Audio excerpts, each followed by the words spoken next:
matondo ya solete bakongole bayoka kiteo kimbangu bayelaki biso ko message ya solo bandeko bana some ekolo Congo ntango ekoki oyo toyaka po ete tobeta mbela na biso solo ke toloba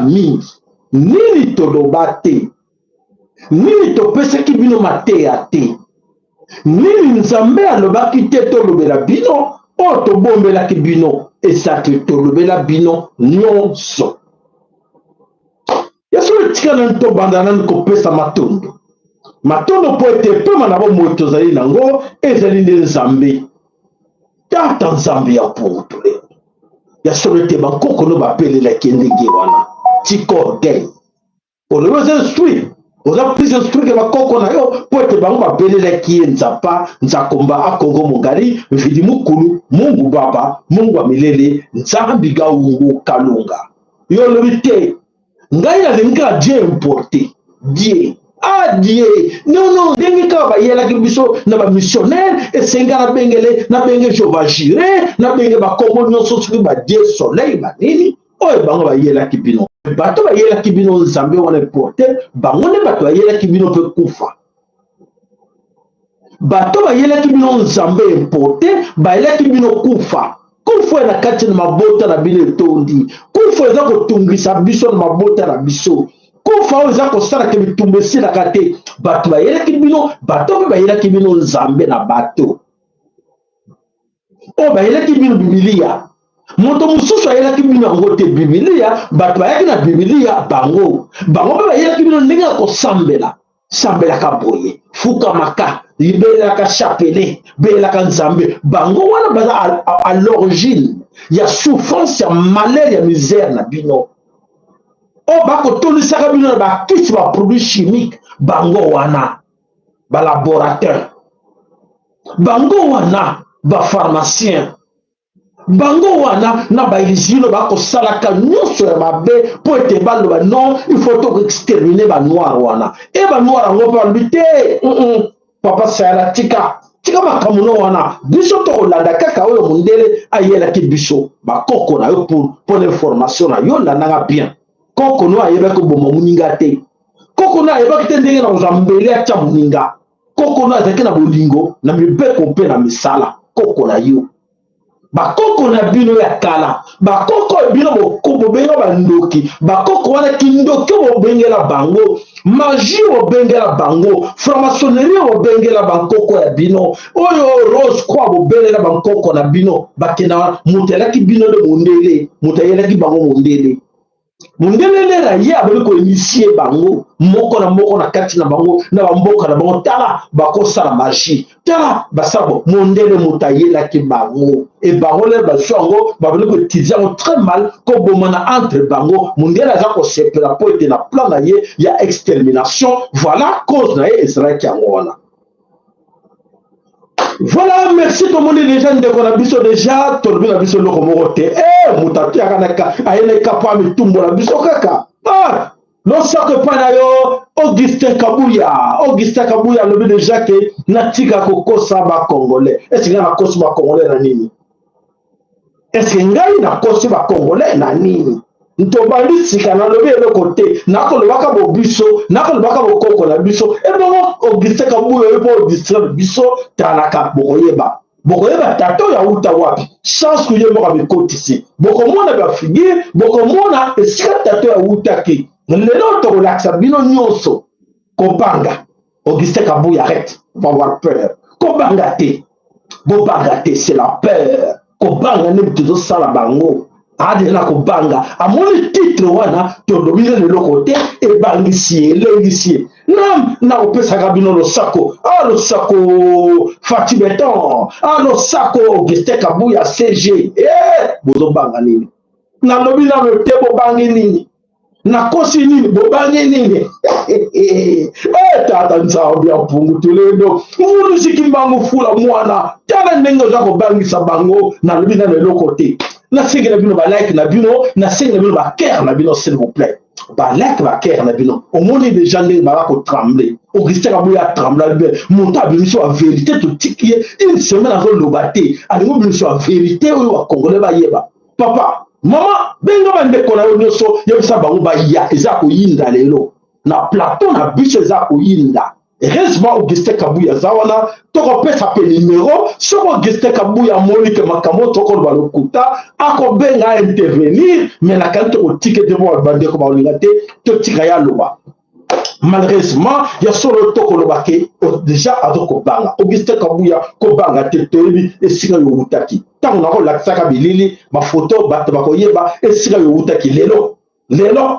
na yo na Chilombo bisika bo utaki yo ko utaki côté musoza encore grave koleka Chilombo mais toko lo bango nyonso lelo bande ko boye bakia solo za koyinda. Alors qu'est-ce que na ko sabino lelo alerte rouge. Alerte rouge. Bon, on a tout ça pour traverser la zone à haute turbulence. Zone à haute turbulence. Oyo et à konimisa mokili. Toujours à moto à kokota. Sur mon côté d'avion. Pilote à bino. Attention. Serrez vos ceintures. Tata maman. Kakacha benda ngo serré pour toujours kota na zone ya haute turbulence. Zone haute turbulence ya moto à kokota. Est-ce que ma papa, ma maman, vous changez mentalité na bino? Vous changez comportement na bino?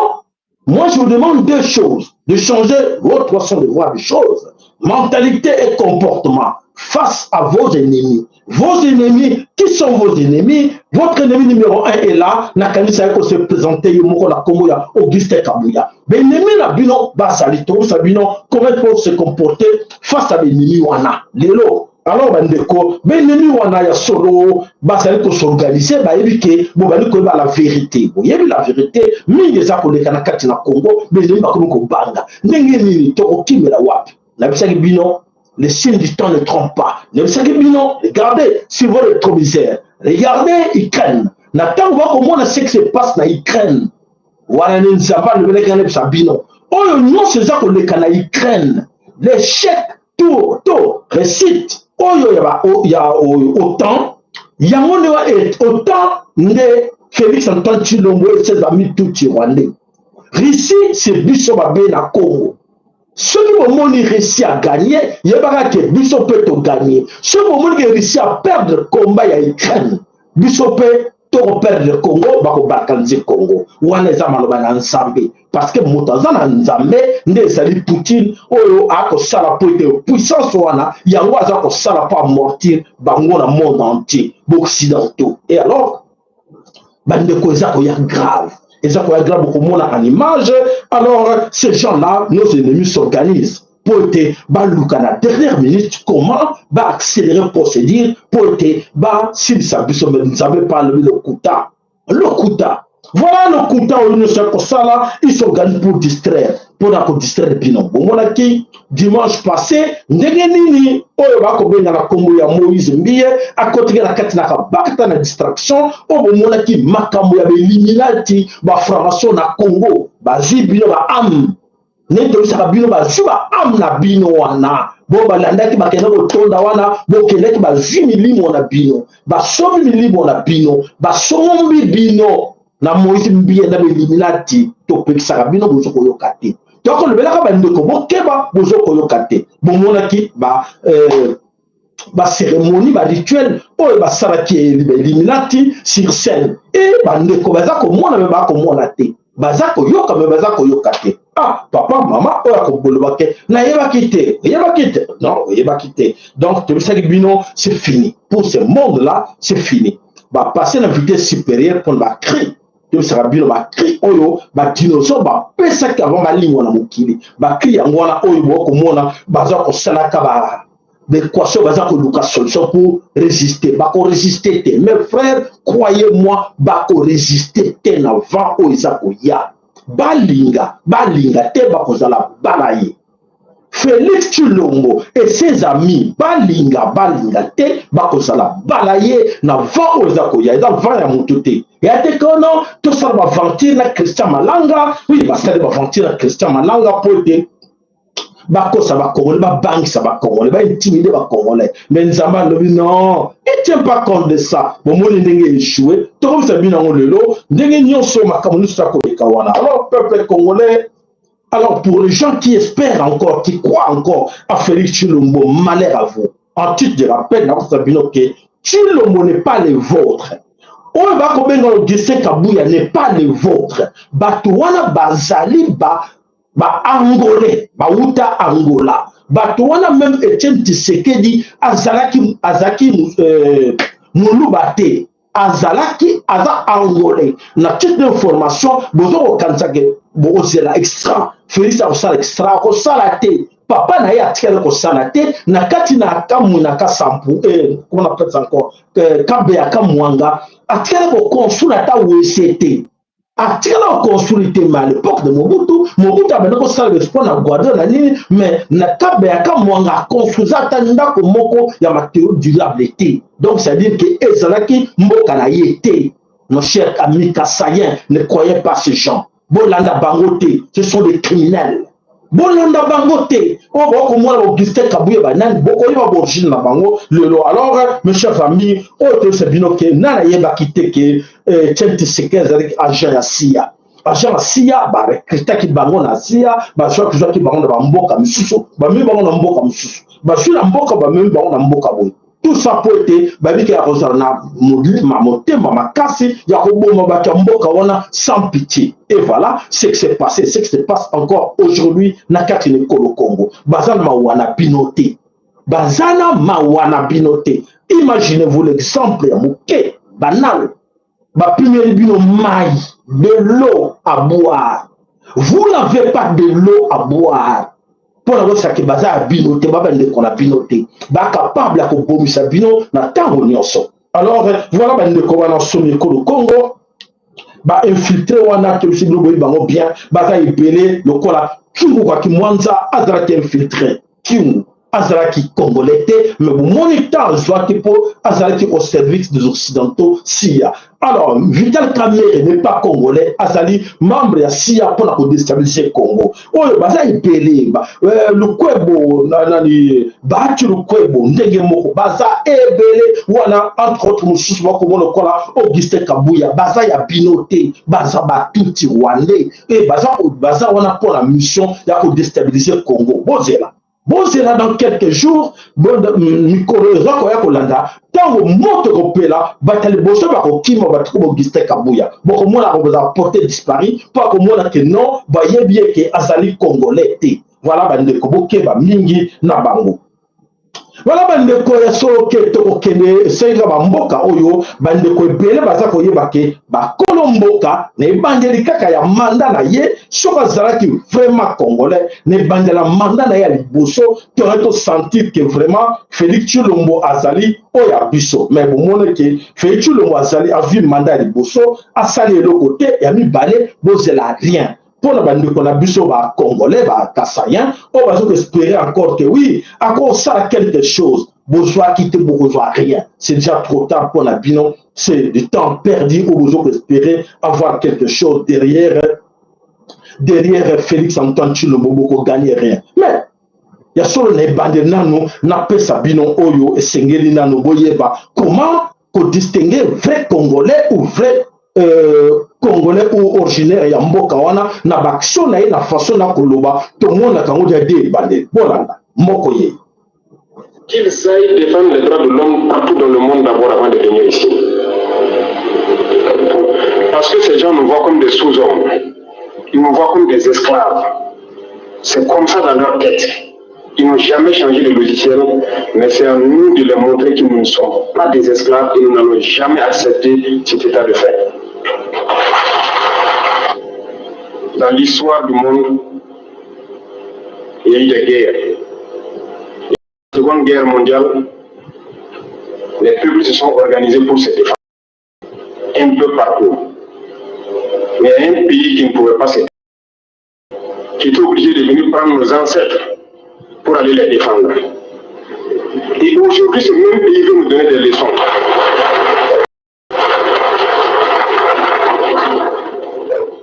L'hôpital qui se moque de la charité.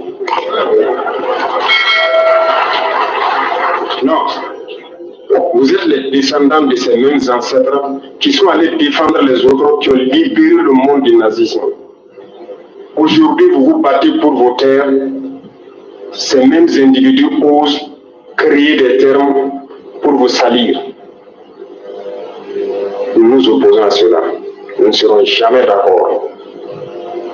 Continuez à défendre vos terres. Ce sont vos richesses qui intéressent ces gens. C'est notre or, c'est nos minéraux qui les intéressent. Sinon, pourquoi venir chercher des villages entiers pour s'accaparer de nos terres? Donc, nous allons combattre et nous allons récupérer nos terres. Nos richesses, ça nous appartient. C'est pour nous, c'est à nous que ça va profiter. Et à nos enfants. Voilà un homme intègre. Voilà un président digne de son nom. Donc, comme on a appelé en un peu de temps, l'homme est là au pouvoir. Tout le monde va exploiter la carte de Burkina Faso. Mon qu'il a au Banga. Le peu du temps qu'il est au pouvoir, le monde entier va au Banga. Non, il ne faut pas aller là-bas.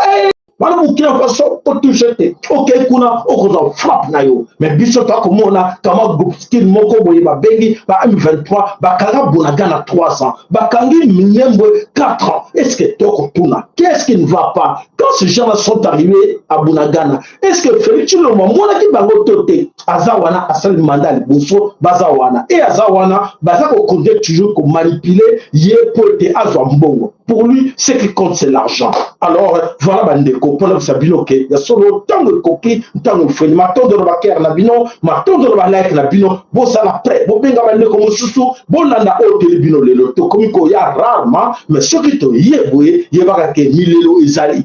Milelo Ezali, na bandeko, bazako yebate, Milelo Nini Ezali, liboso, nabino. Alors, bandeko, biso awa, toye awa, pour te savoir la vérité, rien que la vérité.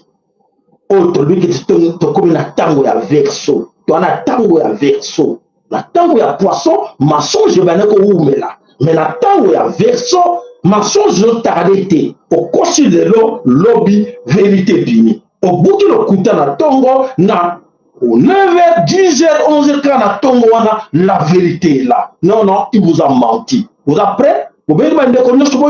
Qu'est-ce qui se cache là pour déjà Augustin Kabouya a tremblé, ou a tremblé, pour y que sujet autobimission et cause à la somme. Mais avant de nous appeler ça sujet, on a pour la koyeba, nini et sali koleka, tout le cas sous une de la biso mora mobali nano, allo la biso. Tu ne peux jamais comparer celui qui ne se limite à dire à un Rwanda qui était criminel avec celui qui a ordonné aux États-Unis et aux Occidentaux de quitter son territoire. C'est-à-dire celui qui a ordonné aux grandes puissances de quitter son territoire. Citez-moi le nom d'un seul président africain qui a fait la tête au même moment contre les Occidentaux et les États-Unis d'Amérique, tout en restant avec eux, à part celui-là. Tu vois ces messieurs-là, et tu peux comparer avec qui les présente. C'est un homme. Il ne se limite pas seulement à chasser les Occidentaux, mais il tue les terroristes et il continue à protéger sa population et à améliorer la vie sociale de son peuple. C'est pas le cas ici. Ici, il ne se limite qu'à lui dire qu'il est criminel, mais son agresseur continue à tuer son peuple. Et c'est celui-là que tu veux comparer à. Ça va pas s'arrêter. Lui là, il ne blague pas. Tu touches à son peuple, il va te massacrer, il va t'exterminer. À la moindre escarmouche. Voilà, à la moindre escarmouche, c'était vraiment du mensonge. On a quelqu'un qui a recours à mais voilà, la vérité est là. Moi, il sous exacté. Mais voilà, il y a un grand sujet du jour. On doit tirer attention pour être moko la carte de bino aïe la vérité. La vérité, c'est quoi? Alors, le loto qui est Christian Malanga babomaki Christian Malanga nani abomi Christian Malanga. Alors en archive toke nantoyeba qui était cet homme Christian Malanga. En résumé, tola.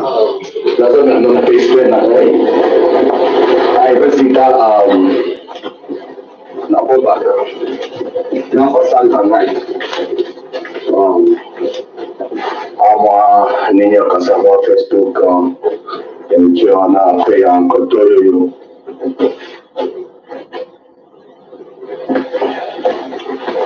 Ok.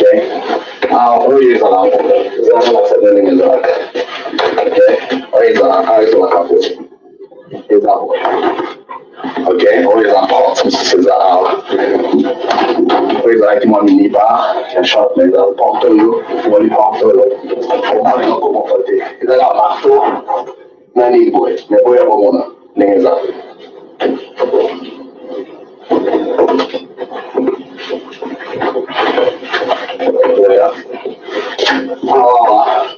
La salle, il y a une autre dans l'air.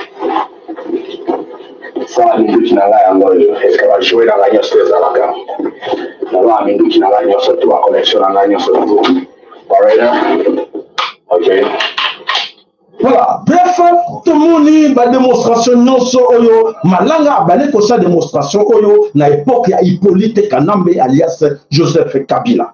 Hippolyte Kanambe ba yeba kike malanga abale ko menacer pour ça coup d'état na Congo. Christian Malanga to yeba ki ba ekoke asaraki mbatapage na matonge na nini tout ça ba yaki na makamna bango ya drapeau ya Zaïre soki New Zaïre. To bale ko yoka ngona musika ngai oyo penza ke mbangu na tia ko approcher malanga te non la vérité je connais beaucoup parmi ce monde là mais na tia ko approcher yité alors malanga azaki na États-Unis d'Amérique malanga a combattu na Bruxelles comment on appelle encore Angleterre na Afrique du Sud atambolaki partout na Vatican to monaki na ilili ndenge nini malanga atambolaki partout oyo balaki ke malanga alingi akoma président le Congo Kabila kangaki le Félix aye abimisi malanga bimi akomi libre. Alors, le malanga bimi akomi libre, alors que comme on a une démonstration de malanga, bolanda bana semi Kolo Congo. Allez, l'enfant de malanga.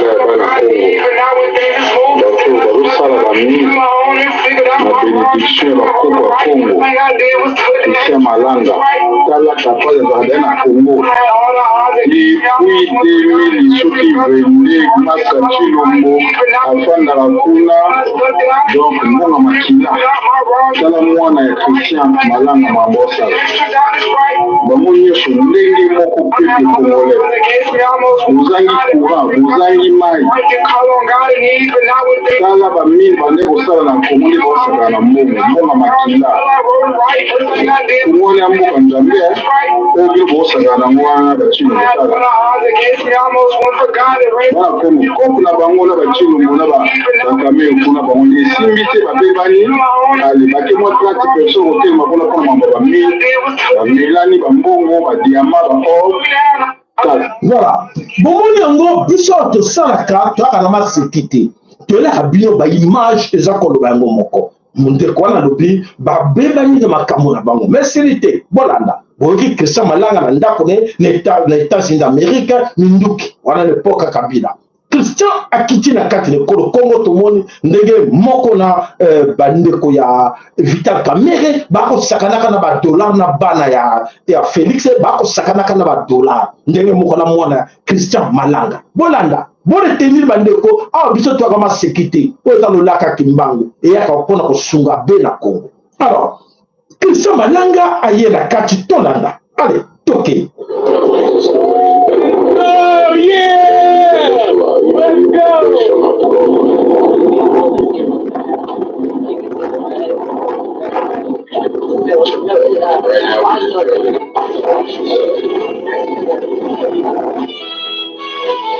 This is the site, there's generator, everything's just generator. Right here is the tumbling machine, we use to break down the rocks. It goes in here.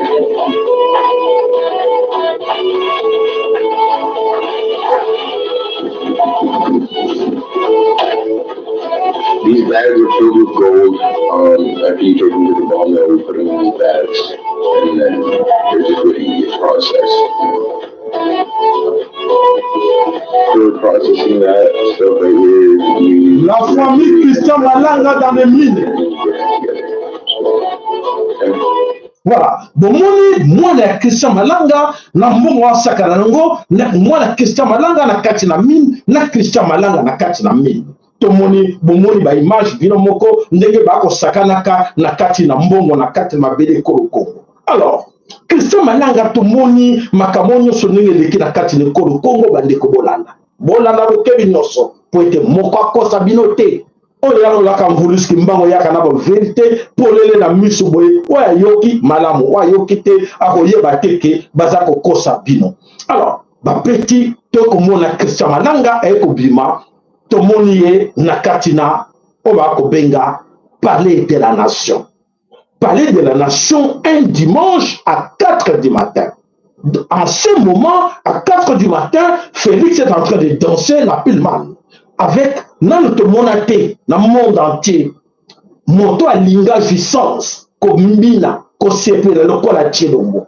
Est-ce que Christian Yabaki te bisengo za kuna na katina na ola bako benga kana katina Pilman. Oh bah c'est que kuna sans armes c'est loko.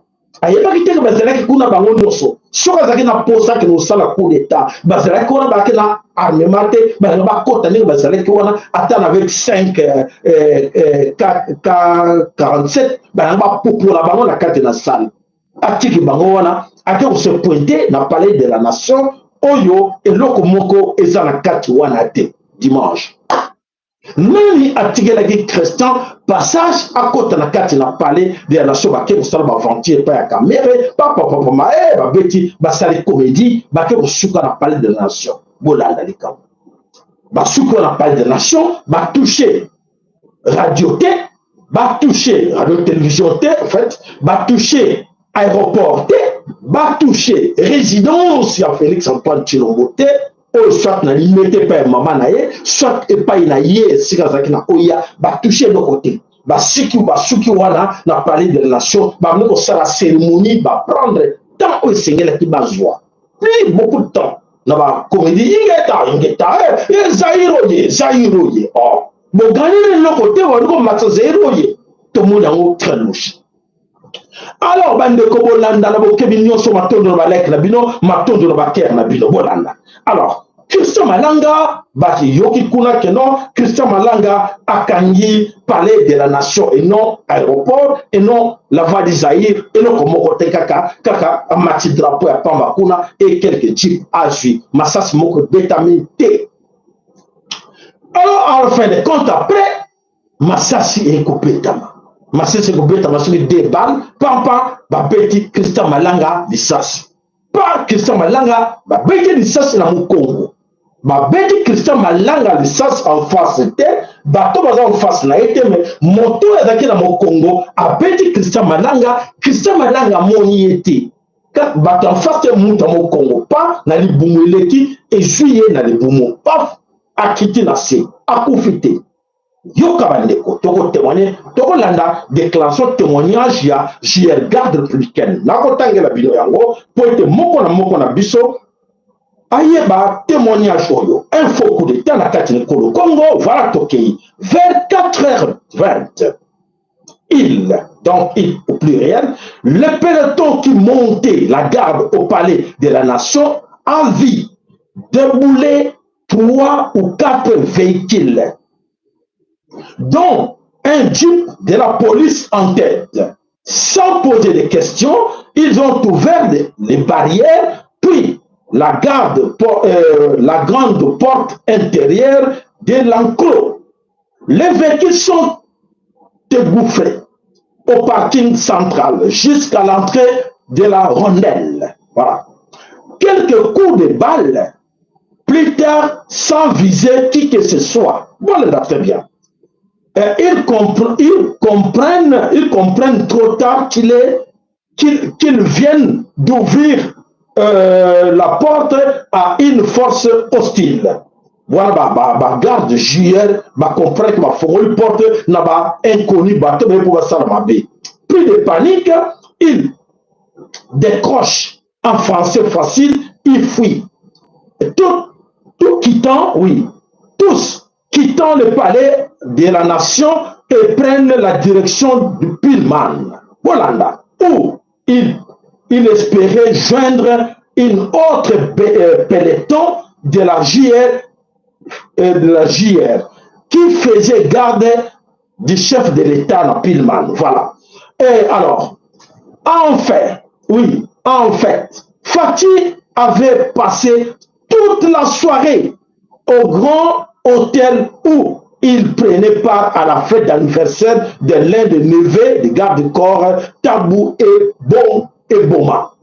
Alors, il est arrivé un peu tard, Chilombo venait de quitter les lieux à 4h30 avec toute la garde et il fallait attendre le renfort du camp Tchati composé de tous ces gens de garde Tchati pour venir secourir ces gens-là. Mais, alors, l'État qui est arrivé, le président Moulaï et les chefs de l'État comportaient comme si rien ne va plus arriver. Il était abattu par un collègue. Ah oui, voilà. Une chose qui m'a étonné, voilà qui dit les gardes de corps, une chose qui m'a étonné d'abord de voir que sur la quarantaine d'hommes qui composaient le groupe, presque la totalité n'était pas armée. Il est étonné, garde JR. Aussi, je ne le sais pas expliquer pourquoi, malgré la tout, je ne sais pas ce que je voulais dire par là, ces gens ne prenaient pas de précautions.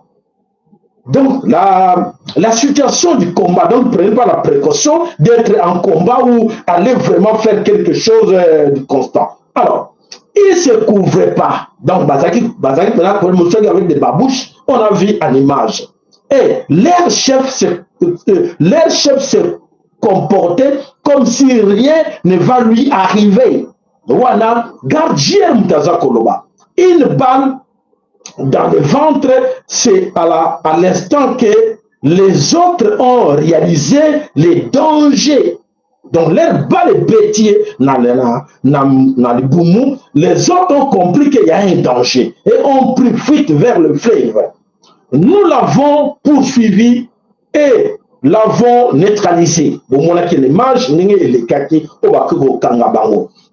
dans ces derniers moments, Christian demandait aux militaires, voilà ce qui est important. Christian Malanga demandait aux militaires, Nani apesi ordre bo tirer ngai. Nani apesi ordre bo tirer ngai. Bring me to the hospital. Bobenga bakonzi nabino. Voilà oyo liloba oyo soto tshelbina bokomona phrase ya suka oyo Christian Malanga abimisi na monoko na ye ava kata molimo yango wana. Nani apesi ordre bo tirer ngai. Alors bobenga bakonzi nabino. Alors on va s'expliquer là, comme ça vous allez bien comprendre la situation. Donc, Christian Malanga a montré qu'il gravité ce scénario. L'air basara qui scénario a montré rien. Il y a et là, on montre au banque ça exact parce qu'il y a eu des arrangements. Il y a eu des arrangements entre lui et Félix Antoine Tshilombo. Pour quelle cause? Pour quel but? Donc, Félix, nous savons comment Arizonaka. Félix Alingaki a intimidé les Congolais pour leur sabango que attention, celui qui va oser de faire ce geste-là, Togo Kangaye, pour garde plus qu'un n'anga kasi, farde se n'anga makasi, boko kate. Alors, à ça qui geste wana, yokanaki na tamalanga, basa le geste wana. Alors, comment est tourné très mal? Alors, tout ça bien tout le temps, bana mama Congo. Ça, c'est une leçon que beaucoup de gens vont profiter d'en comprendre.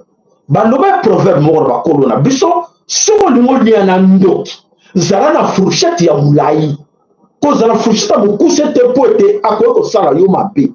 C'est que Christian Malanga azalaki na mutu na ye te azalaki na baprécaution te ke aza kolia na ndoki bakosalaka likopa na ndoki bomoni bambongo basombaki basalaki tu ye mutu ifala aolakisaki Félix aza très fort. Voilà.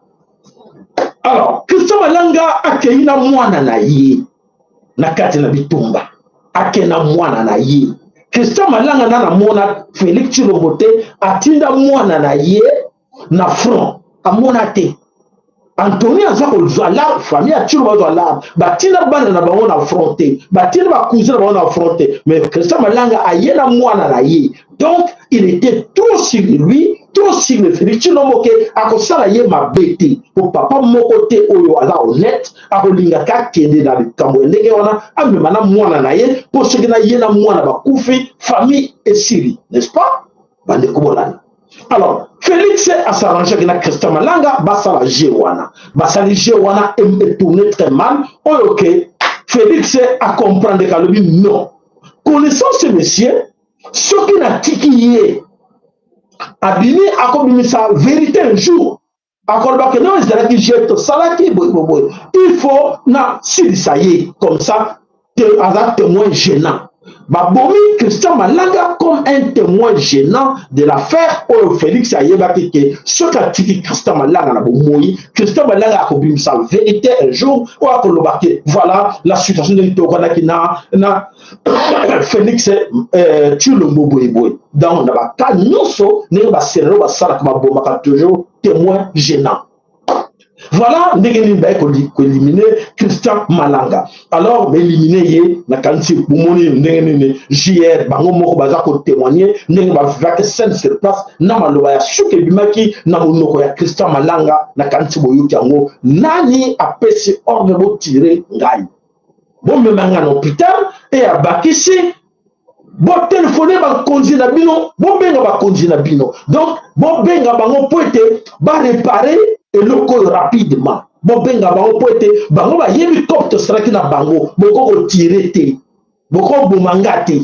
Voilà en résumé ndenge Christian Malanga a koyi na piège ya Félix Antoine Tshilombo oyo ayeba kiteke Tshilombo ako tiaye ne sika wana ako bomisa ye ayeba ki angote abalo s'attendre nangote akantia ke koleka nango facilement ba kotieka na prison et après quelques temps ka cop ndenge ka ba sarakina Vital Kamerhe cop balela après Vital Kengo vana quelque part na prison après quelques temps bimisier ministre ya économie ministre économie lelo asongi président ya assemblée nationale. Et ça dit que oyo ba politicien basaraka mingi mais avec Christian Malanga est tourné très mal. Je dois vraiment régler ya makasi ya komona ndenge nini Christian Malanga a koyi na piège ya Félix Antoine Tshilombo. Vraiment avec regret, nos sincères condoléances à la famille Christian Malanga. Voilà, bandeko bana some kolo Congo wana na kanisi bomoni yango oyo nyonso ezali koleka wana na kanisi t'expliquer bilango très bien et c'est à vous maintenant de comprendre que kokota baje na bato oyo te ba mela makila ya bato o déjà au moins pas vie na ye passé na ye abomisi bandeko ya libota o ba bota mi na ye ale bango asopi makila na bango plus de 89 bakufa bakenda yo yebi ba venti wana nyonso ndenge leka et bon yo ya o sala mutande ngona ba ventir o ke yo kana na ye que non to sala je voilà malheur oyeyeli Christian Malanga azalaki président et voilà akoyi na katina dibabe wana oyo ya moto yo na kombo ya Félix Antoine Tshilombo. Alors bandeko bana some kolo Congo tokei wapi tokei na o mususu tobombelaki bino na katina mabele kolo Congo nini ezali koleka kuna pote bandeko ebele baza koyeba teke la situation na kati kolo Congo et osenga na biso moko totelema. Alors na kati ya vie epai ya Vital Kamerhe boyebaki ke masasi ebetamaki kuna et alors bandeko botala ba policier oyo bazalaka na garde epai ya Vital Kamerhe. Allez bolanda reportage.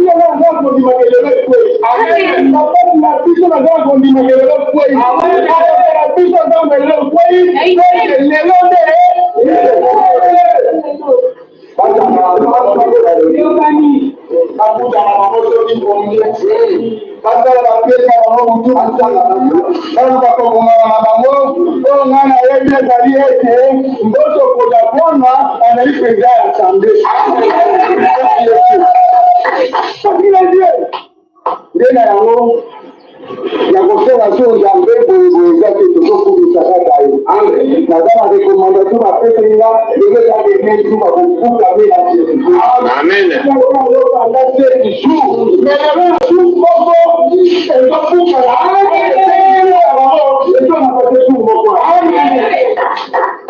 tout a mis la Jéricho, on a le temps pour la parole. On a la Bible, on a la territoire, on a le temps pour eux. Pour que la Jéricho, pour que l'homme a fait la Amen.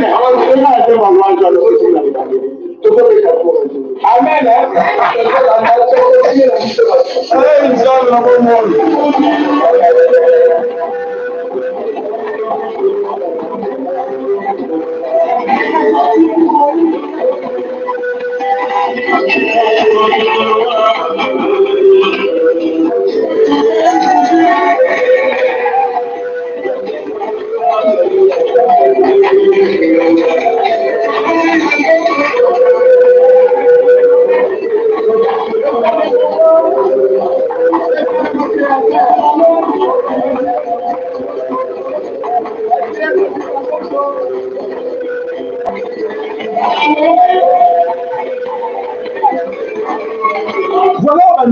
Sur le Congo, en voyant ce genre, en regardant ce genre d'image, et quoi, c'est les biologiques.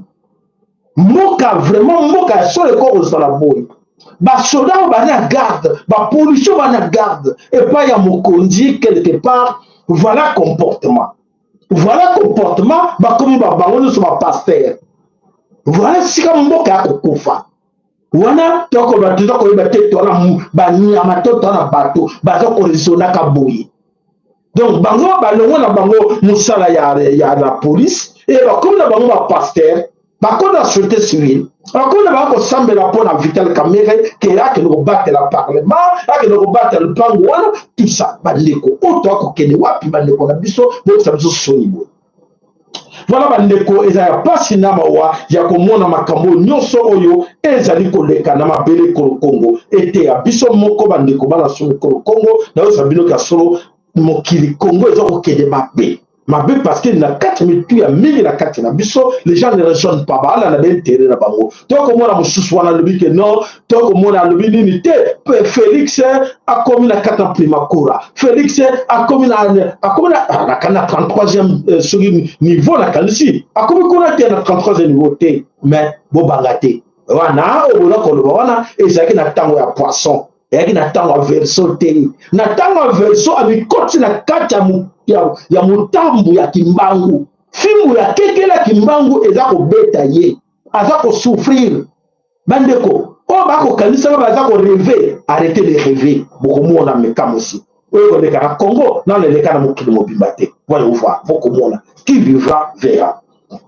Kabila ne abango s'attendre te ka olongo wana Kabila ndimaki te ka kotika ngwa bimo panzi ayebaki nini oyo eyelaki ye pote asala geste wana alors bandeko bana somi kolo Congo tokei pote ndeko na biso moko na kati na Angleterre ayebi Vital Kamerhe bien après ce matin voilà Kamerhe ozalaki koyebisa biso pandi ona yo na bilolo wana olobaki ke nous avons des cartouches. Et je vais vous dire, nous avons des preuves aussi de ce que nous sommes en train d'avancer. Il ne faut pas prendre les Congolais pour des idiots. Monsieur Vital Kamerhe, j'ai grandi avec toi. J'ai grandi avec toi. Nous avons commis ça. Notre deuxième CO, notre institut, ex-institut à Kangoundou. Ton petit frère Patrick, il est né où? À Kikwit. Ta grande soeur Foura, on était avec elle où? À Kikwit. Et ton petit frère qui a épousé la fille de Ngalasson, à Kikwit. Tu habitais sur Avenue Tabora, n'est-ce pas? On était ensemble, on s'amusait ensemble. Le moment venu, je dirais qui tu es exactement. Je ne le dis pas aujourd'hui, mais je dirais qui tu es exactement, Vital. Le Congo n'est pas un jeu. Le Congo n'est pas un terrain de jeu où on peut venir s'amuser sur la la vie des gens. Vous savez, nous sommes Congolais. Vous pouvez avoir Congo. Voilà. La kanisi bandeko papa oyo na kanisi ba oyo nyoso ba notable ya Angleterre to ba notable a poto ba yebi na moya Jupe-Suisse qui quitte donc Monaco ya qui quitte yebi Vital Kamerhe na kati na Ozindo donc ça veut dire que ayebi sur le cas qui quitte te bi Vital Kamerhe c'est un Rwandais c'est bato nyoso ba yebaki Rwandais na famille ba Rwandais wana te na plateau Rwandais wana toluka ki yango tomonaki fm Rwandais lelo akoma Congolais okamwa te ya solo bandeko pote toana mingi na kati biso babaniama mingi toza baniama baza batu te bango fo batu étranger badirige bango étranger badirige bango te bakomona bien te baniama wana baza kosala bazotika bana na bango mauvais souvenir po ete bana na bango bakofuta bapo kase oyo nyonso oyo tokomona lelo bana na bango bakofuta yango vala bandeko bana so mikolo Congo ekosenga na biso nyonso po eke moko na moko na kati na biso aluka ayeba tokokende wapi tokende na molai na lombango po ete ntango na biso mpe ezali kokende tokei toluka tokei na kati na mboka bakongo na kati na bakongo likambo nini eza koleka mpona bolanda audio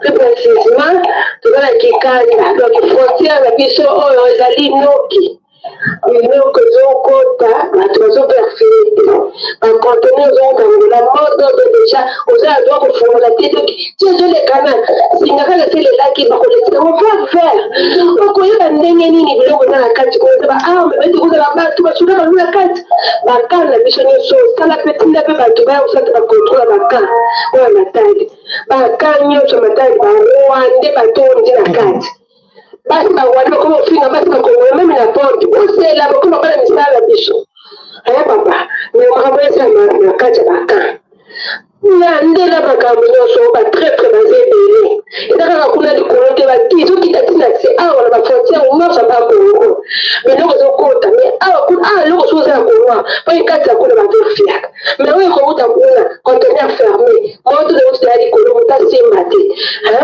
ata yo moko vraiment kamere botanzela mpe via kamere aza to betracha mbelami mibale azoli azofula pukumono obengaka pukumono bato ya batrafike nyonso ozomona na sise bagere o makambo nyonso to ye aza na nsima azobomba na nsima ke o ye te nyonso to wana toyebi makambo na tututango tozotala tozala kongola lisu likolo ya lisu mpe kombata ile mpe simakila eza ya kosala ezosala eza nano makasi na ndela biso makolo bafrontière bangole batondi na bakongole batondi bangwande batondi na bafrontière.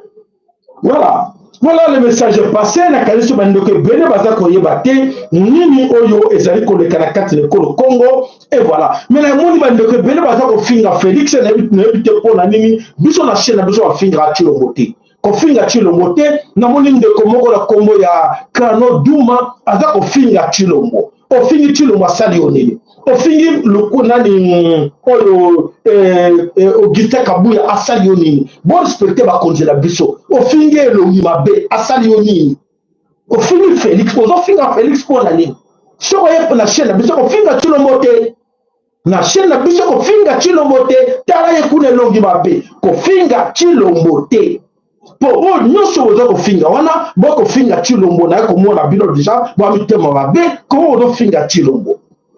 Alors pour être solo tosengi na yo Krano Duma arrêtez d'insulter Chilombo parce qu'on voit vraiment que ben insulte là adressé directement na Chilombo vraiment ça nous fait très mal nous voulons pas se noter tout bloquer yo donc arrêtez d'insulter Chilombo voilà bande comme na sommet le Congo ya otobaki que ce qu'on finga na chaîne na biso ozo finga surtout chef de l'état ozo finga surtout oya bango wana ba ondo swaza nzinga Chilombo surtout ko finga longi mabe poto ko mona penza que ben insulte wana moto ko kanga en ce moment, ils ont s'adressé à Chilombo. Vraiment, arrêtez d'insulter Chilombo. Ah, d'accord? On est d'accord? Arrêtez d'insulter Chilombo. Voilà, on a sommé le Congo, Tokei na kati na mboka Nord Kivu. naka avant tokota Nord Kivu tokenda na kati na mboka Sud Kivu na kati na Sud Kivu bandeko kuna ndenge nini makambo boni ezali koleka na kati na Sud Kivu ya kotala ya solo bandeko kuna bakoloba ke yes ça ne va pas na kati na Sud Kivu na Sud Kivu alobi banzela ezalaka lisusu te tokomona ke c'est presque partout na kati na Kongo mais allez na moi 1 minute bolanda extrait national numéro combien là voilà national hein. Alors, la RDC, la République démocratique du Congo, nous sommes en province du Sud Kivu. À partir de la province du Sud Kivu, pour territoire à Calais, je voulais vous présenter la route nationale numéro 2. Voilà la route d'héritage, il y a 5 ans de tout premier mandat, il y a Maïcha. Nous avons présenté la route, il y a gouvernement provincial de Sud Kivu, avec tous les élus provinciaux, avec tous les élus nationaux de Tananabo. Voilà la route, l'état de la route. Ça faisait déjà 3 à 4 ans, Gaïa et Fikaka, après on a chaque réhabilité, ni pour parier à Balabala. Regardez un peu, regardez la route. Regardez la route. Vous avez dit en ça que les Balabala. Mesdames et messieurs, c'est ça la route. Monsieur le Président de la République, voilà la route que vous nous avez laissée. Voilà la route, monsieur, que vous nous avez laissée. Monsieur le gouverneur du Sud, voilà la route que vous nous avez présentée. Voilà. C'est triste. Voilà bandeko wana national numéro 1 na kati na mboka Sud Kivu. Tokei toujours na kati kaka na Sud Kivu, na kati na Nord Kivu. L'état ya banzela eza ndenge nini. Ote mandat moko eleki, oyo azu deuxième mandat, mais eloko moko ako salate, mais vraiment aza trop pris par le voyage. Aza trop pris na ba voyage, to comprendre ye, aza na tami ete ako s'occuper na makama pampa mezagati na banzela c'est quoi? Yenzela na likolo avion à mati à komi. Alors si vous lui parlez de chez Baba route wana ezana tina mon côté. Donc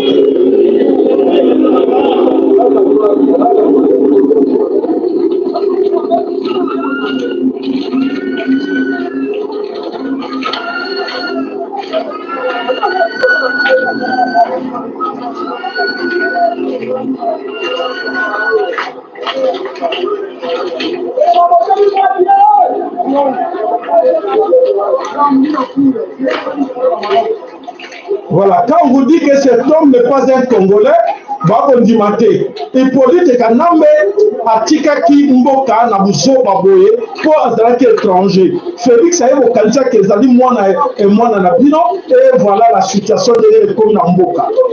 Voilà. Voilà les routes.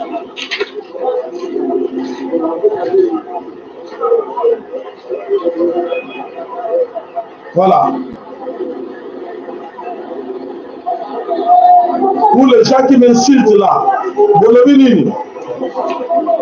les gens qui nous insultent là, qui insultent Félix Tshilombo, bon, encore mérité bravo que vraiment ça, des cas comme ça, Félix mérite quoi, faut applaudir rien.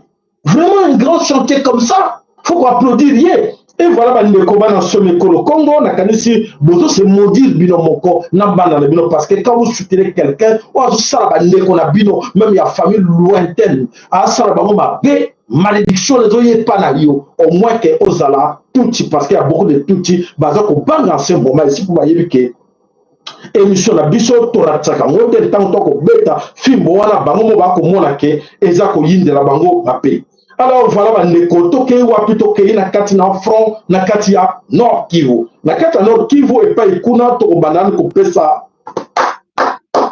Bravo à nos très chers amis Wazalendo. Les Wazalendo na kati na Nord Kivu bazali ko sala musana ba ndenge sengeli basala. To pesa ba bravo parce que o baza ko sala kuna esengeli ke solo to kumisa bandeko ba ko sala musala na kati na Nord Kivu.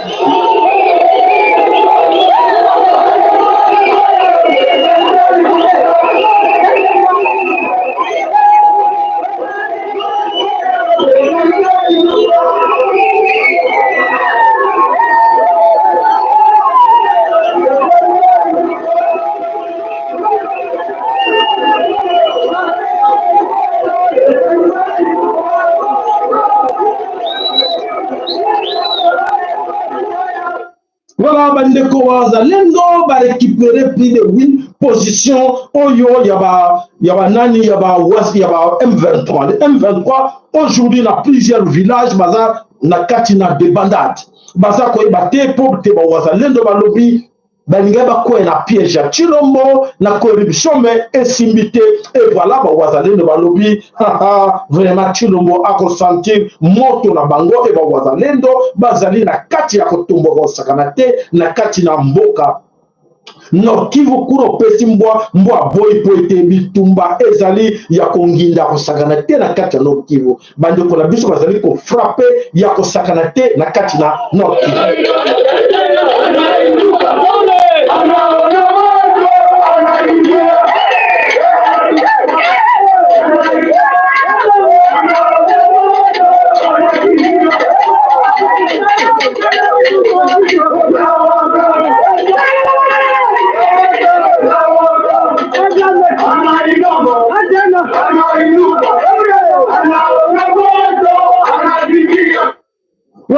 Voilà, Bandeko Bana Soumeko le Congo, bravo à nos très chers amis, Ouazalendo, l'exploit, Bazali Kosala Kuna Poete, Bazali, puisque déterminé pour aller jusqu'au bout. Et alors, Kuna Neba Tuti Wande, Bazali Kolela.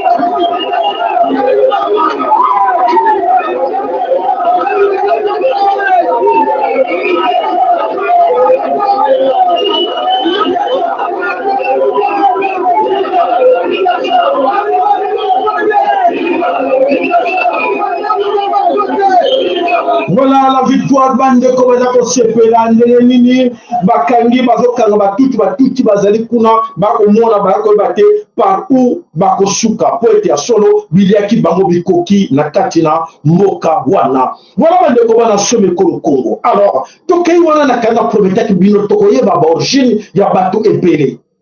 Na kanti mikolelekaki tolakisa bino video moko ya mukuna akolobaka ko kritikaka mutu moko alobi mutu na ye ezali na forme boye ye akoko ko kata kwafte na kanti tokotanga kombo na ite me forme wana oya tete ya mutu wana oyo mukuna alakisaki boyoka histoire na yango boyoka forme ya mutu wana boyoka histoire bokotala extraterrestre oyo na kati ya Afrique, bakota pe. Bon, les peuples d'Afrique ont coexisté avec des êtres venus des étoiles pendant des dizaines de milliers d'années. Bienvenue pour cette nouvelle vidéo où Credo toi de nouvelles révélations sur l'influence qu'ont eu les extraterrestres en Afrique. En Afrique du il y a un peuple les Mandébélé. Mon apprenti Nobela que vous voyez, ce grand peuple, qui est une branche les Mandébélé ont beaucoup de respect pour cette créature. Une créature qui, d'après leur légende, a la capacité de contrôler la météo. Ces créatures viennent d'une partie des étoiles que les Occidentaux appellent la constellation d'Orion. Une constellation que nous, Africains, appelons Ouédiana, la constellation. Voilà. Alors, bandeko, bamingi bozo komona baza ko baza extraterrestre. Ba descendants extraterrestres, mais baza ko vivre avec nous. Alors, on a kanisi ceux qui ont tellement bien ma forme mitu na bango, bokoye ba ke ya solo bato baza extraterrestre. Baza mitu mo bizarre. Alors, batuana bakolinga bonheur na binote, baza wana l'objectif que ba exterminer bino bantu. Ba exterminer bino bantu, biso ba bantu. Donc, c'est-à-dire que baza na problème na biso ba bantu. Alors, toke ba na bango makasi, na textre wana poete, moko na kati na biso ayeba, makambo nyonso bakomonaka na kati na mokili bokomonaki ya solo bato wana baza bato nzoka te bazali banguna na biso nde baza na posa ke batia biso na kati na mobulo. Alors na kanisi na ntango bozo ba makambo wana esenga na bino nyonso ke moko na kati na biso ayeba toza na affaire na banani oyo baza na base ya détruire monde na biso. Alors passer le message aux autres que bokeba botalaka tout autour na bino nani azali nani soko olandi oyeba teke naza nani ekozala passe mingi pona pote okokwea na kati na libulu okoyeba teke muto azali mutu te lokola yo. Alors voilà, bon passer message na bandeko nyonso. Alors tokei wapi tokei na kati na makambo oleka na mokili bolala. Voilà. Les États-Unis, l'entité persécute le procureur qui a émis des mandats d'arrêt internationaux contre Benjamin Netanyahou. Et c'est tout juste incroyable comment on traite la justice internationale. Regardez bien le courage de cet homme. Cet homme, c'est Karim Khan. Qu'est-ce qu'il nous dit? Il nous dit qu'en plus, il a subi des pressions. Regardez bien, un haut dirigeant américain a dit la CPI, donc la Cour pénale internationale, est faite pour l'Afrique et pour des voyous comme Poutine et non pour l'Occident et ses alliés. Ah oui, il y a l'Occident qui est là, hein, et puis très en dessous, il y a tous les autres. Et les États-Unis, et notamment le Congrès américain, ont décidé d'adopter des mesures de sanctions directement contre le procureur pour faire pression sur lui. Et ces sanctions, quelles sont-elles, mes amis? Regardez bien. Déjà, elles vont être prises non pas uniquement contre Karim Khan, mais également contre les employés de son bureau et les magistrats de la Cour. Et qu'est-ce qu'il y a dedans? Interdiction d'entrée aux États-Unis, fermeture de leurs comptes sur le territoire. On est quand même dans une situation où on s'attaque à la justice internationale. Internationale. Voilà, mes chers amis, justice internationale. Non, nous, on doit demander tout d'abord l'autorisation au Conseil de sécurité avant l'escarmouche. À la moindre escarmouche, comme tété, nous sommes obéissants, on ne peut pas, regarde. Okay? Bon, vous allez obéir na banani, oh, bako bomaka ba congolais, bako bomaka monde entier, et comme la tour na bango, bobi ba tramukiri, ba lui cour d'appel international, et je vais tété ne touchez pas. Voilà les gars qui sont passés hors d'un bon na mukiri. Ah, boza bo bololé, baba niama, ya solo baki, ya solo ba les na kalokola batu. Donc, tu as un problème na kati na pays na biso, tu as un bateau besoin de sécurité, balokola banyama. Et voilà, parce que bon ma congolais muto défendre bango azate bazako zeranini cour pénale internationale de muto et zwaka na bango pote et juger bango makambo wana nyonso ezakoleka na katina mabele koloko onzoka te cour pénale non odi ne moto ezali na base ya ko déstabiliser Congo et bino bozo de la peka oni yango ne je la bino mesure pote et sauver bino na katina mboka na bino qui a kibeni. Je ne sais pas si les gens réfléchissent na wa sur na mitu sur na mabumoto éviter. Voilà bande ko boza ko zerake guerre à Congo si là beaucoup c'est la mine parce que bon baza ko créer guerre na Congo bango wana de pour intérêt na bango il faut guerre wana ezalaka toujours c'est besoin c'est là que non comme ba créer ba yela biso guerre et que tant que ça la mingi soto leli ba yo ka biso donc la biso mawa que non ba congolais ba leli mingi lo kuta la bino ba ko mawati. Il est temps que tout l'exemple à Burkina Faso, tous les gens pays sous l'accès la force et l'accès force et voilà, monde est tourné au économique au Salama, ndenge mususu oleka oyo bango baliga qui va faire comprendre biso que bazali capable ya kosala. To tient la bino extrêmement ko. Bon attention bino za la makasi. Pour avoir to pesa kama yele, to rater que pour toi aboutir bino. Quand les autres sont en train de vous aboutir dans le bloc comme sous il y a besoin de zanatina biso to yakawana ko lukela bino oyo za ko leka hier on collecte bino que non ne tombez pas au piège voilà les cambo réalité ezali boy donc essayez la biso na bino bolandaka attentivement pote to ko ya na kati na piège wana te oyo banguna baza ko yela biso. Alors toujours qu'image moko ya koyeba ba nani oyo ba ko tia mobulu na kati na mokili.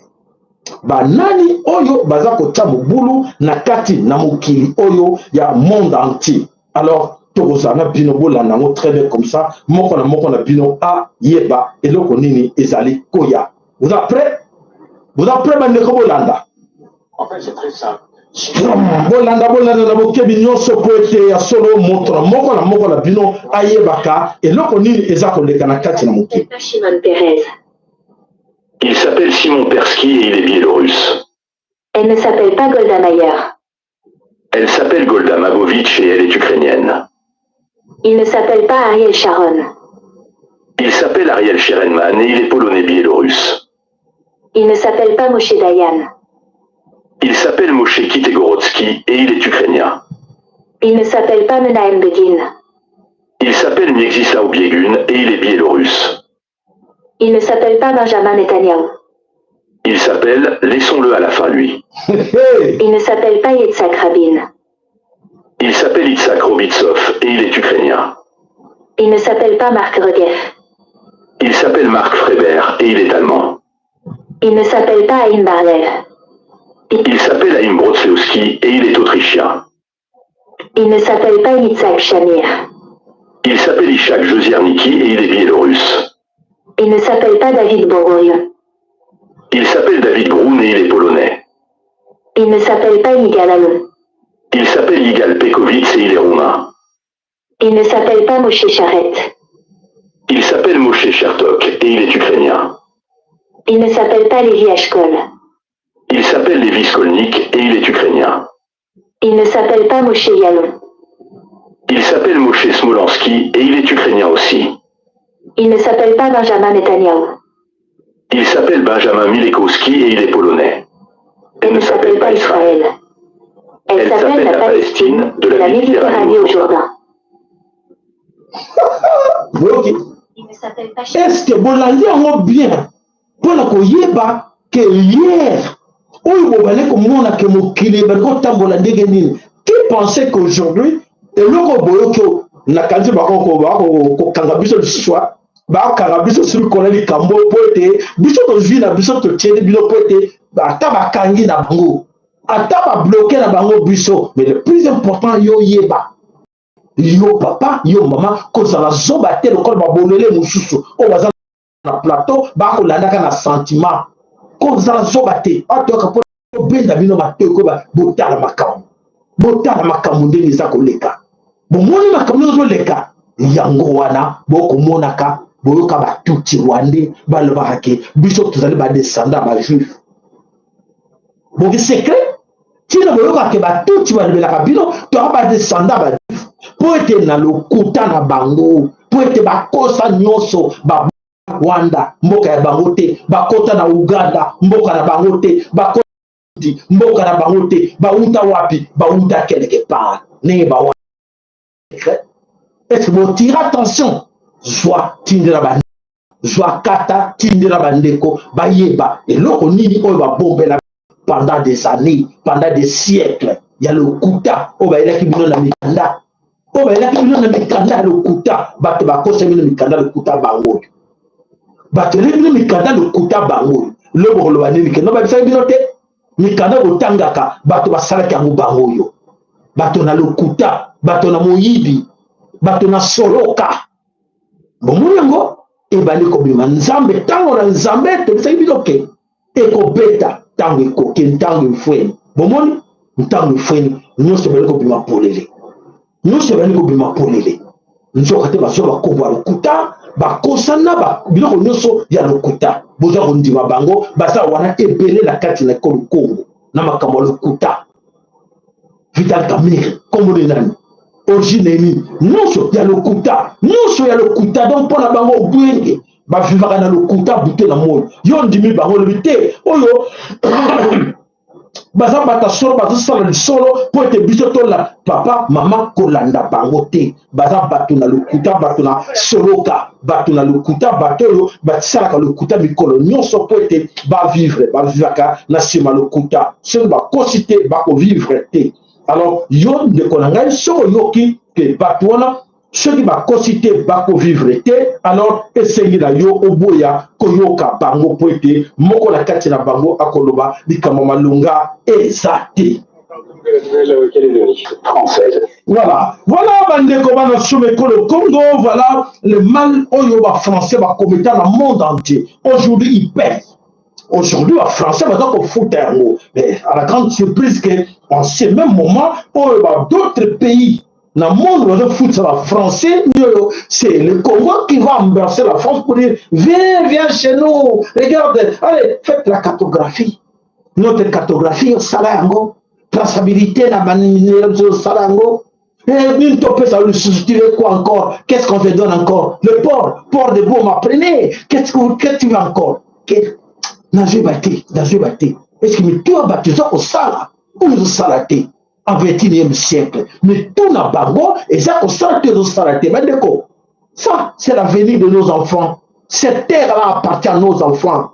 Cette terre-là, c'est à nous de défendre cette terre. Ce n'est pas quelqu'un d'autre. Bandeko. Biso. Tous ces gens ont le bakanti qui ont arrangé le sujet de la vérité. Et c'est tant pis, désolé pour te la vérité. Vérité, la est dérangeante, ceux qui ont la partie plus longue, n'a pas touché les Kamamalang, n'a pas Congolais, ceux qui ont comme Moutomalam. Et Zazaki Diabou, non, la vérité. On dit tout d'abord la vérité, ce que les alliés ont corrigé et des bateaux non, ce que notre frère a fait est la normalité. Au salaire monté. Voilà bandeko yoki malamu soko ye wana kentike oui biso todo osala wana po ozana kata fanatisme quelque part au lingi soki nini tout ça et talio. Voilà ce qui se passe na katina mabele ya mukili ezali ko bouger mukila ko ningana makamu epele oyo boso ko mona yozela biso mikolo za ko ya moto akondima ngote ke nzambe azali au contrôle na nyonso. Azali au contrôle na nyonso oyo eza koleka na katina mokili soko za koyeba ngote il est temps loko yeba ngoke oui nzambe azali au contrôle et loko moko eko échapper le suso ezate oyo nyonso satan yake na ngoli boso pouvoir ya satan na katina mokili esili et voilà ça fait mal à beaucoup de gens parmi biso oyo bazala qui attaché na ba valeur wana satanique diabolique et comme go sala bango passe comme go loka ndenge nini ya ko réparer mais eza déjà trop tard pour être satan à côté de bino déjà na katina makambo oyo ya ye ezali passe mingi bo réparer yango allez toke na katina mboka epai na mboka Ukraine kuna makambo nini ezali ko leka na katina Ukraine. Frappe russe dévastatrice sur les bases d'entraînement ukrainiennes, une escalade inquiétante. Les forces armées russes ont intensifié leurs opérations en lançant des frappes dévastatrices contre des bases d'entraînement de l'armée ukrainienne, où des mercenaires étrangers dispensaient des formations. Selon une enquête exclusive du Sun, un centre secret dans la région de Kharkov a été ciblé. Ce centre abritait des instructeurs britanniques et américains, travaillant notamment avec l'ancien soldat britannique Dan Ridley. Bien que cette base soit affiliée à l'armée ukrainienne, elle ne bénéficie pas d'un financement direct de Kiev. Malheureusement, d'autres installations similaires ont été détruites par les attaques russes. Le moral des soldats ukrainiens est sérieusement affecté par ces attaques, exacerbant les pénuries de munitions et de personnel. Le colonel à la retraite Victor Litovkin, expert militaire, souligne que l'offensive russe, d'une ampleur surprenante, met les défenses ukrainiennes à rude épreuve, les empêchant de riposter efficacement face à la puissance de frappe russe. Cette escalade des hostilités suscite une vive inquiétude au sein de la communauté internationale, qui redoute une détérioration de la situation humanitaire déjà précaire dans l'est de l'Ukraine, où les civils sont pris au piège de cette violence incessante. Face à cette situation alarmante, les dirigeants occidentaux appellent à une désescalade immédiate et à la reprise des négociations en vue d'une solution pacifique.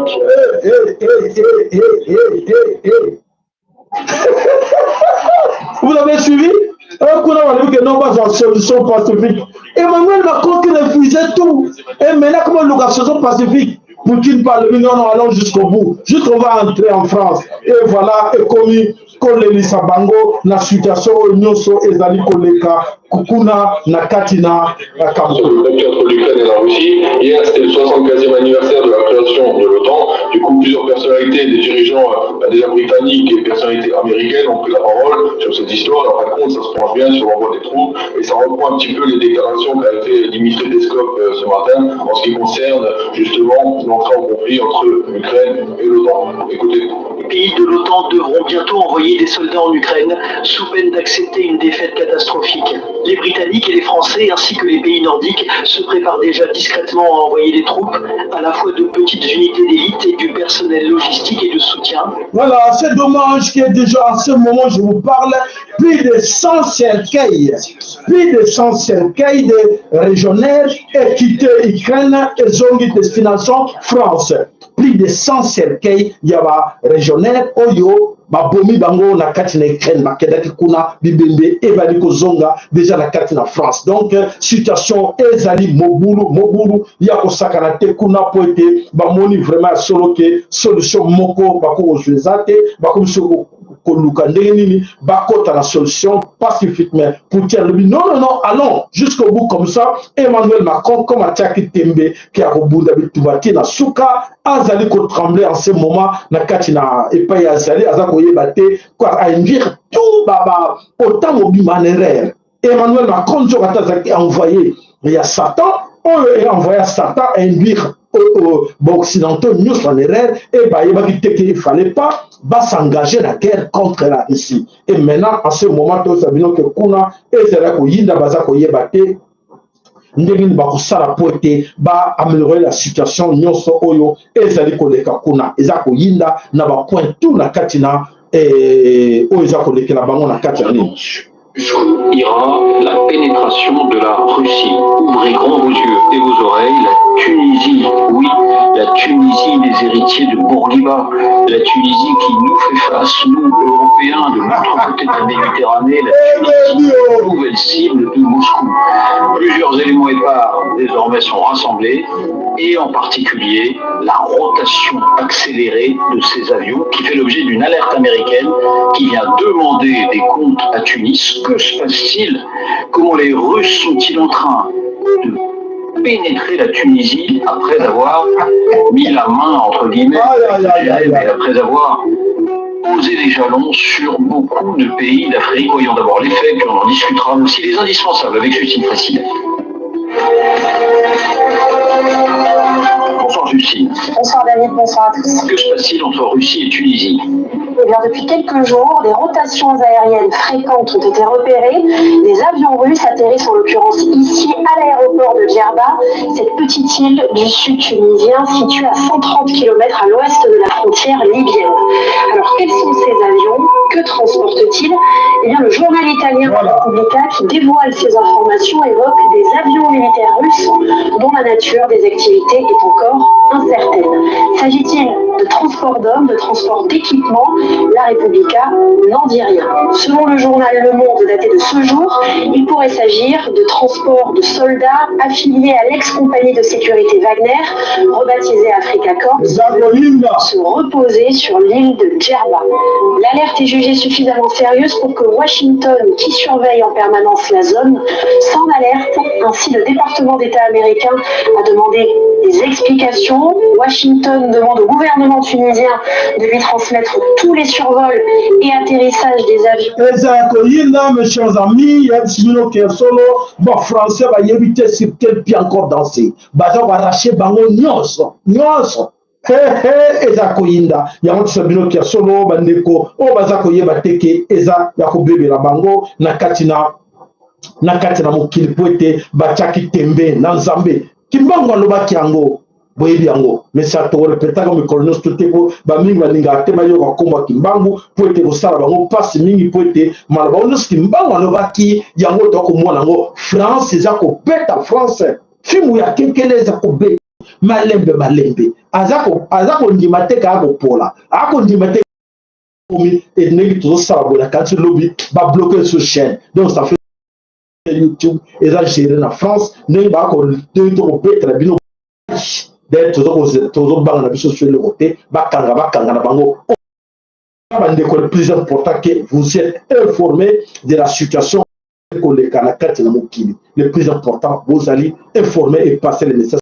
Kamboyo ya batuana boyebi bango oyo bakosa biso na mokili na kanisi bango le bakomona image to tiele bino wana sûrement que ekosala bango pasi bakoluka pena ke bakoese biso soumet on s'en fout. Le plus important que boyoki makambo nyonso oyo tolobeli bino lelo esengela bino bopasa na bana na bino na bandeko na bino comme ça moko na bango akoela kati na libulu te to akana po ete mokili eza so mokili ya yerte eza mokili ya verso. Tant la verso, tant la vérité, on cache plus la vérité. La vérité est là. Et il faut que le bino soit comme ça. Moko na kati na bino alukaye ba la vérité. Une autre vérité, on les a bombe la bino pour la Russie. Les gens pensaient que Russie, c'est ceux qui payent mort, ceux qui ne dégainent. Bon là, l'histoire. Les richesses dont la Russie regorge. Beaucoup de personnes ne le savent pas, mais la Russie est le plus grand pays du monde avec 17 millions de kilomètres carrés. La superficie de la Russie est égale à 30 fois la superficie de la France. Wow. Et donc c'est un pays immensément riche qui regorge de presque toutes les ressources essentielles. Wow. La Russie est le deuxième producteur mondial d'or. Wow.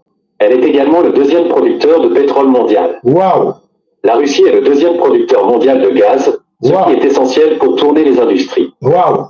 Elle occupe également la deuxième place mondiale de production d'uranium utile pour produire de l'électricité et des pompes nucléaires. La Russie est aussi le premier producteur de diamants dans le monde. La Russie dispose de 7,7 millions de kilomètres carrés de forêt. Ce qui est un véritable joyau naturel. La Fédération de Russie est le troisième producteur de titane, qui est un élément très essentiel dans la fabrication des missiles. Elle est également le sixième producteur de charbon dans le monde. Et enfin, la Russie est le premier exportateur de blé mondial. Voilà. Vraiment, la Russie est occidentaux. Vous n'avez même pas de pétrole. Surtout, et donc, Russie a encore s'engagé la guerre même pendant 60 ans. Parce qu'ils ont chez eux. En Afrique, donnez-nous ça, ils ont ça chez eux.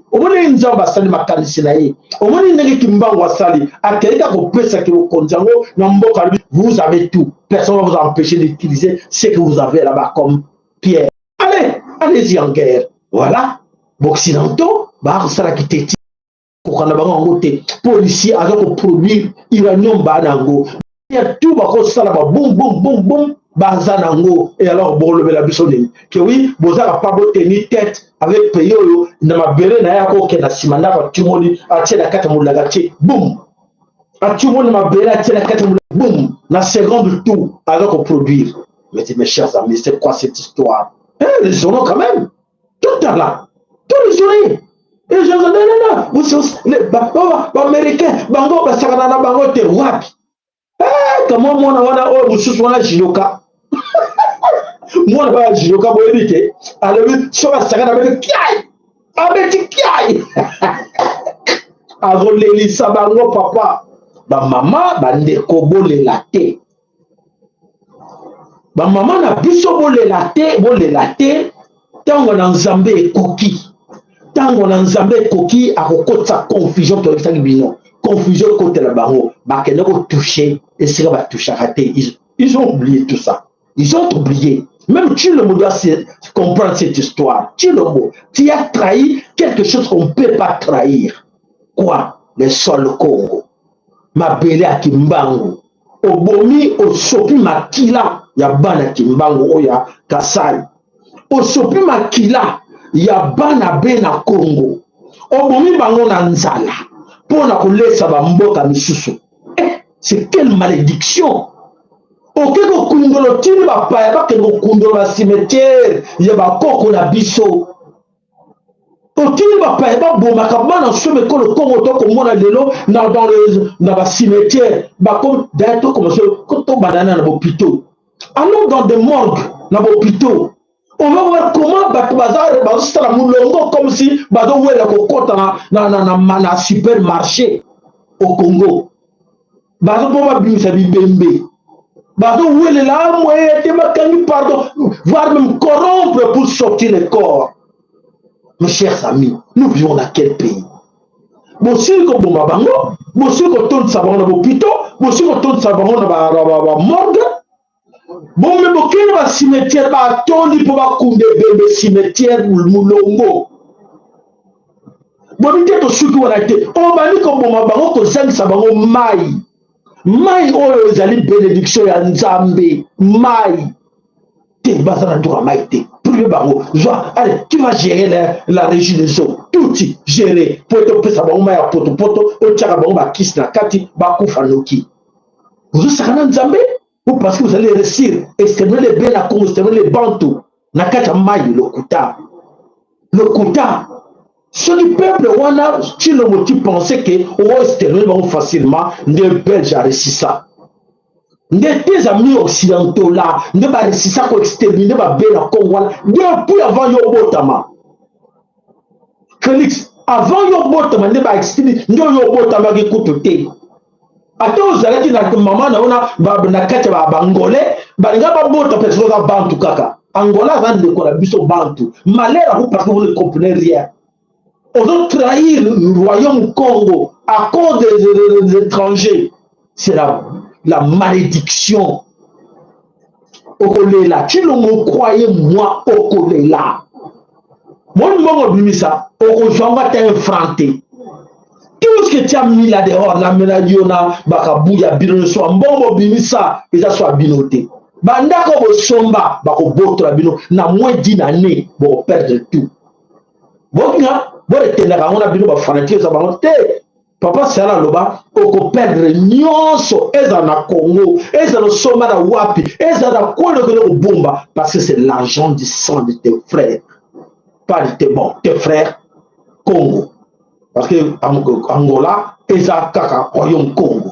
Donc, biso, on considère tous ces mondes-là, baba frère, tu reçois le bon ma bête. Tu reçois le bangolais ma bête. Si on y a cause angolais, tu reçois le boyayote. Tu reçois le Congo ma bête. Posa les abandés qu'on a yo. Posa angolais, posa congolais, posa Congo, bena Congo. Na Gabon, baza ba bena Congo. Na Brésil, baza ba bena Congo. Na Angola, ba bena Congo. Mais comment on côté les copains pour nuire ba bena Congo? Pour la Colanda que ba tout tu vas lobela ki yo. Ba tout tu vas obliger yo. C'est la malédiction et ça va vous coûter trop cher. Croyez-moi. Dans le bas militaire, comme on le bat, hein, tango Ezali, tu veux couper ça. Mais, Ezali, il y a grave aux accueillir la bino. Et qu'on a tété. Bana mama Congo, bo bangate. Bana mama Congo, la victoire est entre nos mains. Bana mama Congo, nous connaissons combien de temps à la misapi. Et ça, volonté à Moutouté, Moutab Sabinoté, que non, biso ba soldat, toko dessiné, volonté à Nzambe, et qu'on permettre Moutou Mokota qu'on résister, Natango, esprit, molimo, yaki mbango, qu'on compte à la kati ya Moutouna ye, à quoi yeba telo qu'on décidé. Na oyo nyonso to sabino le lobo la nanga bien. Na connaît la lobby boye, mamsouti semaine prochaine. Oyo nyonso atiaki timbi na kimbangu akotele masayeba ezala mampinga ezala bino ba ezala bino ba fanatique tufi ezala bino ba envoûté ezala bino ba maudit o boza ko luka makila bande ko bino kasai bakufaka makila bande ko bino ba Congo na ba ya kasai ya nini ya Kivu bakufa pona mbongo c'est la malédiction bosa musala mpunda. Vous pour rien. Où vous irez avec ces billets verts? Bon, wapi. Faites mal. Mon bout d'akene nangote. Bon, kasa kene nangote. Yo le mette tika la saladine. Bon, on est en vous. Tu m'as dit bon, ça va niama. Bon, c'est qui m'a dit mais tout ce que moi je veux gagner là, des milliards. Je gagner autant plus que les autres. Me prenez cet argent là, mettre ça dans un compte en Belgique, dans un compte à Dubaï, dans un compte à Cuba. Mais quoi faire avec tous ces milliards? Faire souffrir tes frères Bantou. Faire souffrir tes frères Congo. Prendre l'argent, va cacher dehors. Mais tu es malade. Cet argent-là qui profite. Mais vous pas ce là. Parce que moi, j'ai une faillite, on a une crise. Mbongo wana ngozo tout cette économie na bango. Yo ne ba ko bimisa que non, oui, Tshilombo parce que notre ami hein, il a mis cet argent après nous remettez-lui son argent comme ça, la banque quoi a faillite et la société utiliser mbongo quoi a faillite. Personne va le faire. Chilombo, personne ne le fera pour toi. Attendez. Mais on dit, je vous répète tout le temps, personne, l'homme de Mobutu va souffrir. Bakoko Mobutu va souffrir, va souffrir. De l'autre côté, il y a eu aux Aliniques, parce que tu as du sang vert, tu as du sang jaune. Hein, Chilombo? Voilà, sang jaune, noir, vert. On a quelle peau? Peau les animes. Peau jaune. Peau nini. Mais l'invité, tout ce qu'on donne comme conseil, pourquoi je n'écoute pas? Pourquoi je ne profite pas de ça? On se comploter dans quelque part, bah pauvre moroboye, pauvre sabango nyoso, pour yo bina, bah bandeko va souffrir, bah bantu va souffrir. C'est la malédiction. Vous êtes maudits. Ça ne va pas dans vos têtes. Donc, pour nous, maille de l'eau à boire. Il n'y a pas d'électricité, il n'y a pas de l'eau à boire. Les gens qui n'ont pas d'eau vivent sans eau. Baza ko vivre en maille, oyo ya mbongo ya Congo, et ça ko sala bango ba chlore bazo mbela maille. Mais ba ndeko ba na maille zo senga moins de dépenses, moins de chlore, maille za partout. Mais yo privé bango maille. Ba comme le oh canadienne, suisse, ba to bazo teka ba maille, vraiment c'est une bonne affaire. Ba indien, ba pakistanais, bazo sala une bonne affaire au Congo parce que les Congolais n'ont pas de l'eau à boire. Il faut produire beaucoup d'eau pour donner à ces 500 macaques. Voilà qu'on veut insulter les Congolais. Donner l'occasion à tous ces Libanais, pauvres Libanais, Pakistanais, Indiens, Chinois, il y a pauvres à la carte du Congo, leur donnant encore le pouvoir, il y a garder l'économie, il y a Simba, nous sommes habitués à beaucoup de bango, ba pharmacie bango, ba industrie bango, nous sommes masanga bango, nous sommes le Rokolia bango, bango va le Congo. Qui est ce Congolais qui est millionnaire là, parmi les bisous? Azadi. Azadi, mais vous avez volé tout le temps. Mais bon, vous êtes chapter, mon père, qu'on monté, non? Chilombo a 10 usines, 10 compagnies à l'extérieur. Même avec, pourquoi tout d'abord à l'extérieur? Pourquoi pas au Congo? Pourquoi ne pas aller construire des usines à Moujimaï? Construire des usines à Moujimaï, comment on appelle ça encore, des magasins, des supermarchés, des usines pour donner du travail aux Kassaïens. Aujourd'hui, les Kassaïens dorment sur les motos. Tu n'as pas honte. Bana Kassaï, le Coran moto, ville mobimba sokolakate, manque d'eau. C'est honteux, et c'est la malédiction, franchement, c'est la malédiction. Du jamais vu au monde. On va dans Mboka Bazoba, idiot. Mais c'est frère, acceptons, nous sommes des idiots. Nous sommes des idiots, mes frères. Bon, le gagner que toi, tu vas priver tes frères doit boire et donner cet argent-là aux Tutsi-Rwandais, donner l'argent-là comme ça dans Kigali. Les gens de Kigali, ils ont de l'eau. Et les gens de Kigali fabriquent tout pour assassiner, pour empoisonner les Congolais. Permettre à ces gens-là, laisser les frontières ouvertes. Laisser les frontières ouvertes pour permettre à ces Tutsis-là d'assassiner les Congolais. De tuer les Congolais nuit et jour. Chilombo. Qu'est-ce que tu vas nous dire? Que je suis mauvais? Que je dis des choses qui ne sont pas normales? Nous avons le problème avec le Rwanda. Mais pourquoi les frontières Rwanda-Ouganda sont ouvertes? Quelle est la raison? Quelle est la raison de garder les frontières Rwanda-Congo, Rwanda-Ouganda ouvertes? Tous ces gens-là entrent dans la ligne, Maman Lobby. Na frontière Angola, bakar zo uta Angola, et ont contre la carte le Congo, contre les athées. Contre les athées. Mais yo, sur le lingo, yepo, bakar wana, ils ont consigné. Non, vous faites la contenir le wanaté, et là, on est au quota. Tout ce qu'on voit, il y a un quota, mais là, on a par l'Angola, armes, nini, ils ont un quota par l'Angola, par l'Ouvou. Yo, le bani lobby. Que non, il m'a quitté. Malheur la bino. Voilà, bandeko, il y a solo matono za mapango la bino, il y a solo que toko kutana, to emission gozara lundi, mardi ou mercredi ou jeudi.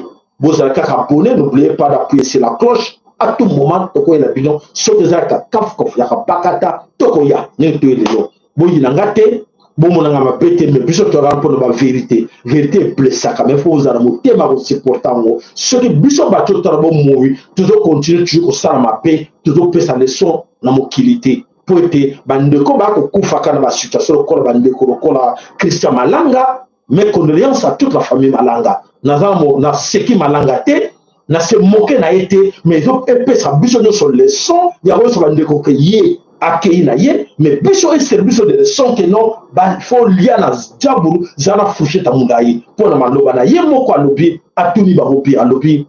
Nani a pesi bino hors de votre tirenga.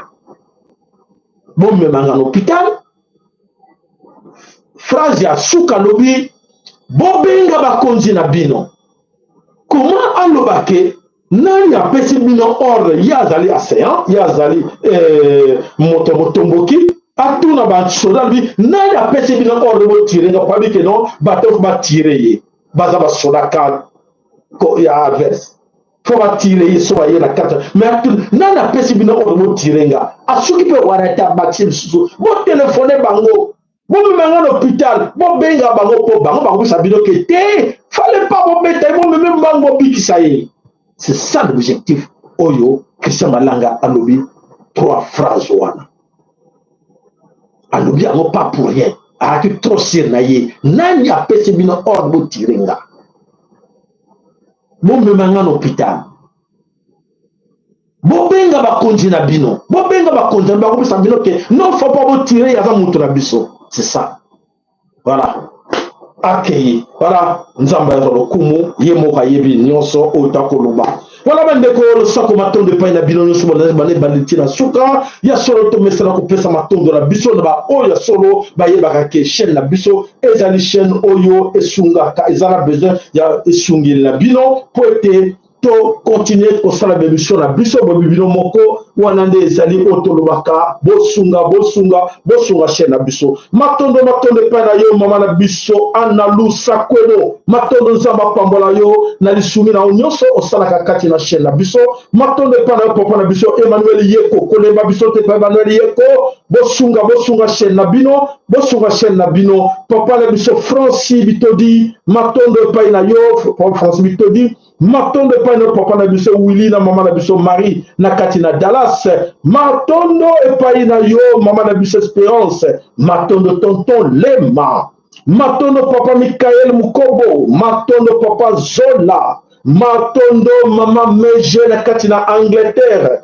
matondo mama na biso tete mama armée nation du peuple Congo bana bazosala musala malamu matondo epai na yo matondo epai na papa Makangu matondo mama Bijou Kizinga matondo mama Angèle et matondo na bino swande ko na biso mususu bolinga totanga bakombo na bino te me bino moko boyebi mais tozali ebelete ya ko sala geste na kati na chaîne na biso nzambe apambola bino nzambe mutako mona musala otoko sala biso nyonso matondo na bino matondo alors to libongo to kutani mukolo oyo ezali koya ingeta matondo kati na mabota na bino nzambe apambola bino bosepela bopenga nzambe matondo bosenga nzambe matondo eliki ezali tokomi na suka bobanga te ya minene eza koya bobanga te ete bino bobanga te nzambe aza na kote na biso azali au contrôle bobanga te bilembo nyonso bakomona na Ukraine eza kolakisa bino déjà victoire na bino victoire ya Poutine na kati na Ukraine ezali victoire ya Congo devant ba occidentaux bon retenir yango matondo tebongo ingeta ibobo